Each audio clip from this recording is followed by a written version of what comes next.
अस्सलाम वालेकुम friends and welcome to history हमारे साथ। दोस्तों, अवाम और इनकलाबी सिपाहियों ने जो मकरानी थे अमलदार की सरकर्दगी में महदपुर पर हमला किया। सुबह 7 बजे से 3 बजे दोपहर तक अंग्रेज़ी फ़ौजों से सख्त और मुसलसल जंग होती रही। आखिर बागियों ने अंग्रेज़ों की तोपें छीन ली और पसपा कर दिया। हमले में शहजादा फिरोज़ भी शरीक रहा। अंग्रेज़ अफसर कुछ कत्ल हुए और कुछ फरार हुए और हिंदुस्तानी फ़ौज बागियों से जा मिली।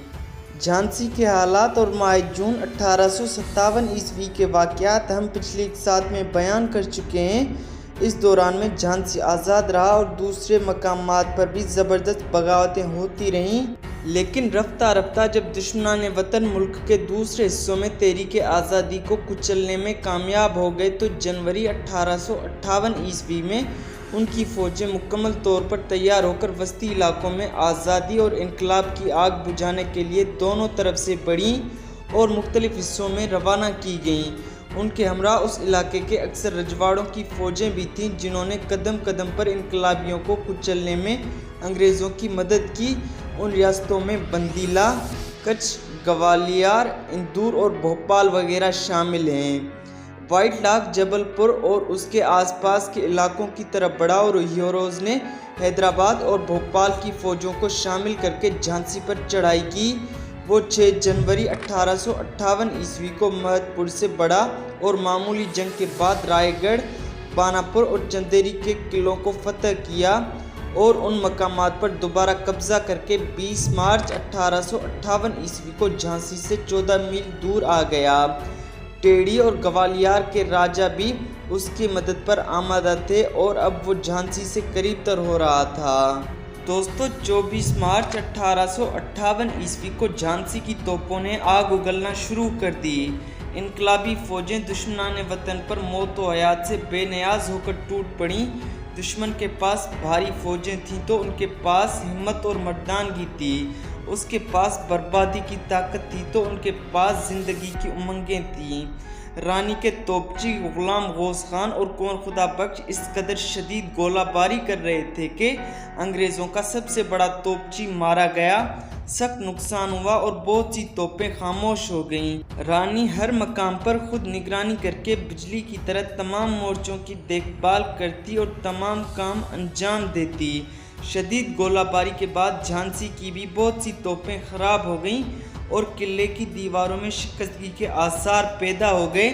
मगर रात के वक्त रानी ने मामारों को बुलवाकर मुरम्मत करवा ली और सुबह को अंग्रेज़ों ने देखा कि तोपें और तमाम चीज़ें फिर अपनी असली हालत पर मौजूद हैं। रानी ने तातिया टोपे को अपनी मदद के लिए बुलवाया। वो राजा चरखारी को शिकस्त देता हुआ कालपी आ गया और अब झांसी आकर अंग्रेज़ी फ़ौज पर पीछे से हमला आवर हुआ। मगर उस मौके पर उसकी फ़ौज ने नहायत बुज़दिली का मुज़ाहरा किया। अंग्रेज़ी फ़ौज से जब मुकाबला हुआ तो एक तोप तक ना चलाई। ना जाने ये खौफ था या गद्दारी।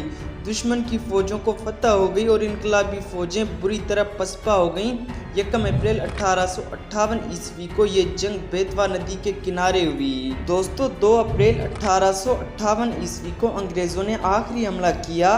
गौस खान और खुदा बख्श ने कहर की गोलाबारी शुरू कर दी। अंग्रेज़ी फ़ौज किले की दीवार तक आ गई और सीढ़ियाँ लगाकर चढ़ने लगी। उधर से इनकलाबी बहादुरों ने सैकड़ों का गोलियों से सफाया कर दिया। सीढ़ी टूट गई और अंग्रेज़ बदहवास होकर भागे। मगर जुनूबी दरवाज़ा एक गद्दार ने दगाबाजी से तोड़ लिया और अंग्रेज़ अंदर दाखिल हो गए। चारों तरफ शोले नज़र आने लगे, इमारतें गिरने लगीं। रानी अपने बकिया साथियों को लेकर अंग्रेज़ों पर टूट पड़ी। खून के दरिया बह गए मगर बहादुर इनकलाबी एक एक इंच पर मुकाबला कर रहे थे। गुलाम गौस खान और खुदा बख्श ने अपनी जानें मादरे वतन पर निसार कर दी और आखिरकार अंग्रेज़ी फ़ौजें शहर को आग लगाकर बेगुनाह शहरियों से इंतकाम लेने लगीं। रानी ने यह सब कुछ अपनी आंखों से देखा और अपने 15 या 20 जांबाजों के हमरा कालपी रवाना हो गई ताकि झांसी की शिकस्त का बदला लेने की तदबीर करे। अंग्रेज़ों ने रानी का पीछा किया और एक अफसर बुकर उसके करीब पहुंच गया। रानी ने मुकाबला किया और बुकर का सर उड़ा दिया। अब उसके कुछ और साथी भी अपनी जानें निसार कर चुके थे। रातों रात 120 मील का फासला तय करके अब वो कालपी पहुंची और तात्या टोपे के मशवरे से जंग की तैयारियां शुरू कर दी। दोस्तों दूसरी तरफ व्हाइट लॉक सागर में दाखिल हुआ और ओरछा के राजा की मदद से बांदा की तरफ आया। बांदा के नवाब अली बहादुर खान जो उस इलाके के इनकलाबियों की रहनुमाई कर रहे थे, दुश्मनाने वतन के मुकाबले पर सीना सुपर हो गए। अपनी बेसरो सामानी के बावजूद व्हाइट लॉक को शिकस्त दी।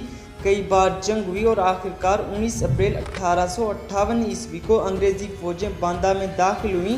नवाब यहाँ से चले गए और झांसी की रानी और तात्या टोपे से कालपी में जा मिले। दोस्तों उम्मीद है आज की किस्त आपको पसंद आई होगी। अगर ये किस्त आपको पसंद आई हो तो वीडियो को लाइक और शेयर कर दें और चैनल को सब्सक्राइब कर दें ताकि आने वाली हर किस्त का नोटिफिकेशन आपको बआसानी मिलता रहे। मिलते हैं अगली किस्त में, तब तक अपना बहुत ज़्यादा ख्याल रखिए। अल्लाह हाफिज़।